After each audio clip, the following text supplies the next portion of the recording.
And ఏదైనా ఒకటి నీలోని కామెడీ కాకుండా కొత్త నటుడిని చూపించడానికి నా ప్రయత్నము, ఏదైనా ఒక సీరియస్ పర్ఫార్మెన్స్ మన ప్రేక్షకుల కోసం చేయి. ఇప్పుడు ఎనీథింగ్, హిందీలో ఉన్నా పర్లేదు.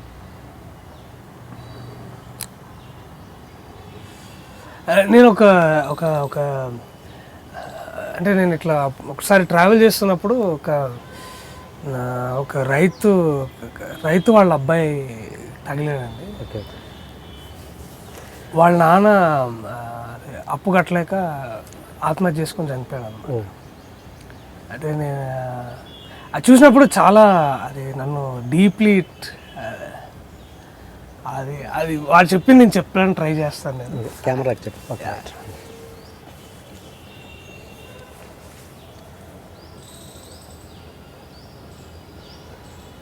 చదువుకోవడానికి డబ్బులు లేవు సార్ నా దగ్గర. అంటే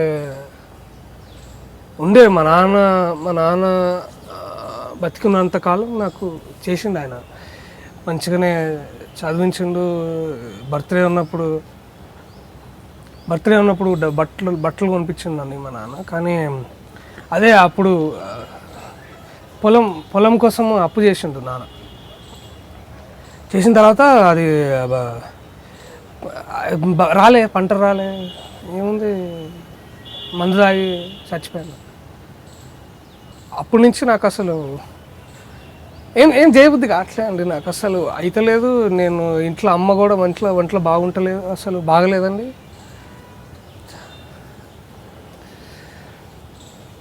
చాలా సాడ్ అండి సిచ్యువేషన్ ఇంట్లో. అసలు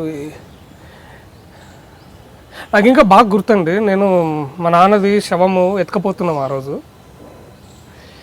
నేను అది పట్టుకొని ముందుకు వస్తున్నాను. నేను ఆ రోజు ధర్నా అవుతుందండి రోడ్డు మీద ధర్నా అవుతుంటే నేను రోడ్డు దాటి పోదామన్నా కూడా నన్ను ఆపేసిరండి.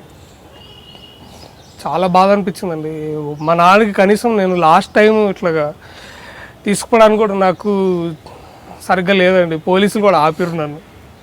అది ఒక్కసారైనా ఆయన చచ్చిపోయిన ఒక్కసారైనా కరెక్ట్ చేస్తారని అనుకున్నా, కానీ నేను కాలేదండి నాతోటి. ఇప్పుడు కూడా నేను ఏమైతే కూడా నాకు తెలుస్తలేదు. మా అమ్మ ఆరోగ్యం బాగలేదు, ముందు ఎట్లుంటుందో తెలియదు సార్. చాలా కష్టమవుతున్నది. పుట్టకూడదు సార్, ఎప్పుడు రైతుకు పుట్టకూడదు. ఈ దేశంలో అసలు పుట్టకూడదు రైతు. సాడ్ సార్, చాలా బ్యాడ్.